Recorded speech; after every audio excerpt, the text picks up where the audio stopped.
G'day folks. Well, today I want to have a little chat while I've got the car apart, guys. I just want to touch base on as far as air cleaner goes for a rear mount turbo. I'll show you a little picture first before we start going into depth with what I want to talk about. This was originally my first setup, guys. Now, I'll put the link. I've actually got a video. I did a little video, and I'll put a link in the comments. But see the way the air cleaner is underneath on this setup here. That was with the small turbo that I had originally on it, and the air cleaner setup. Well, guys, no good. That setup blocked up frequently, and I had a lot of issues with the air cleaner. You'd only do 100 kilometres and the thing would be really starting to cause a lot of restriction. Now, with turbos, they will suck air in, but it comes at a price, guys.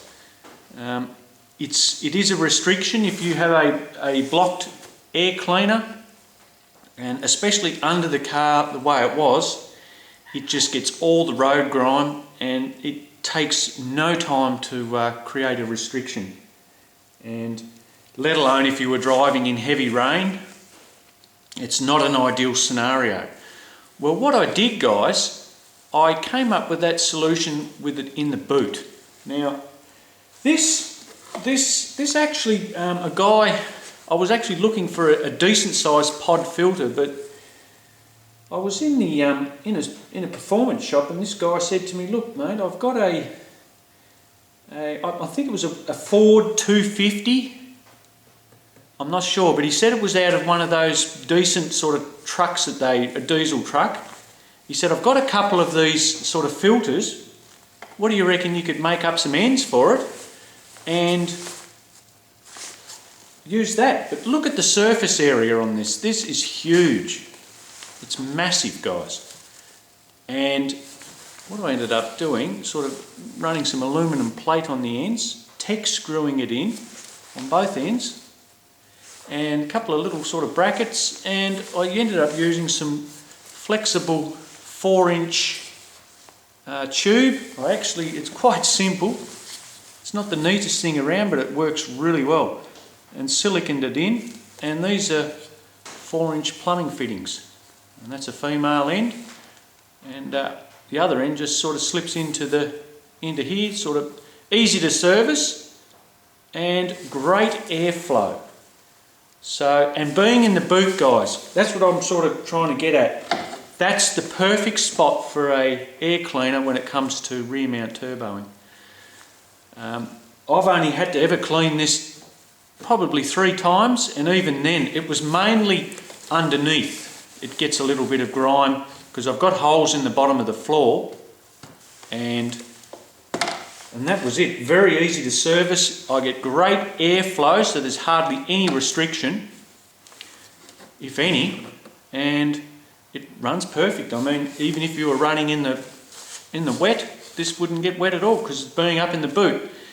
If you were using it as an everyday car, you could make up a box and sort of slot the underneath in the floor of the boot to gain, airflow from underneath. It would be a lot better setup doing that than running it under the boot off the turbo. That's what I'm trying to get at, guys. As far as a rear mount goes, you've got to have excellent airflow at all times for turbos. You don't want any restriction running into the turbo because that takes power. They will draw, they will suck fairly well, but if there is a restriction, it robs power, and that's what you don't want.